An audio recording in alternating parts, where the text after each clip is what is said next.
Alright, we're going to graph this function. This is a piecewise function, so you can see that it has this f of x, but it has two little parts. So one part is going to be a line. I know this is a line because it's in the form y equals mx plus b. Remember, m is the slope and b is the y-intercept. So for this function, we have negative 4, well really the point 0, negative 4 is going to be our y-intercept, and then negative 2 is our slope, or you can write it as negative 2 over 1. It's the rise over the run. You can also think about it as a transformation of the identity function y equals x. It's being shifted down 4 spaces, so it would be right about here, and then it's being reflected and also stretched out. And so what that leads us to is really the slope, down 2 spaces over 1 space. And so if we continue that slope up to over 1, up to over 1, we would be here, and so you can see this is forming a nice straight line. Now it says though not to keep the entire line. It only wants you to keep the line when x is less than or equal to negative 2. Well, looking at our graph, it looks like x equals negative 2. Well, the graph is really at that point negative 2, 0. Now just to be sure, I can plug in a negative 2 for x to make sure that it actually does come out to be 0. So plugging that in for my x, I'm going to get a 4 minus 4, which is 0. So the point negative 2, 0 is on this line. Now that's going to be our cutoff place.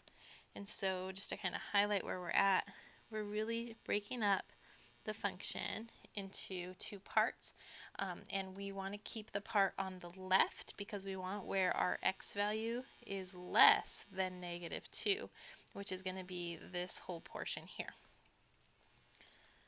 And we also have equal to negative 2, so we're actually going to include this point as well right here. That is negative 2, 0. And then what we're going to do again is keep all of this and then cut off that bottom portion. So this part right here is going to go away here. Erase, erase. And I'll refill in the graph that I erased a little of just to keep our spacing.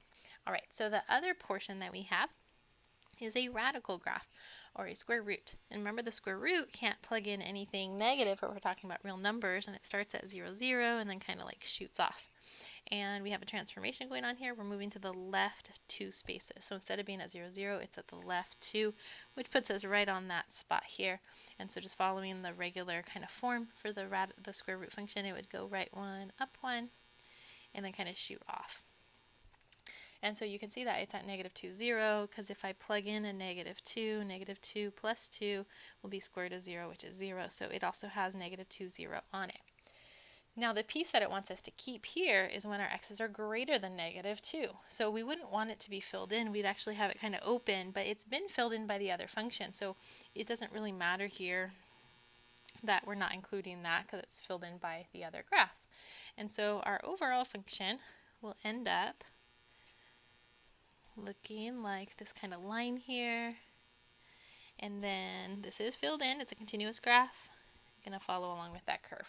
So there's our graph. Two pieces kind of put together to make this function f of x. Hope that helped.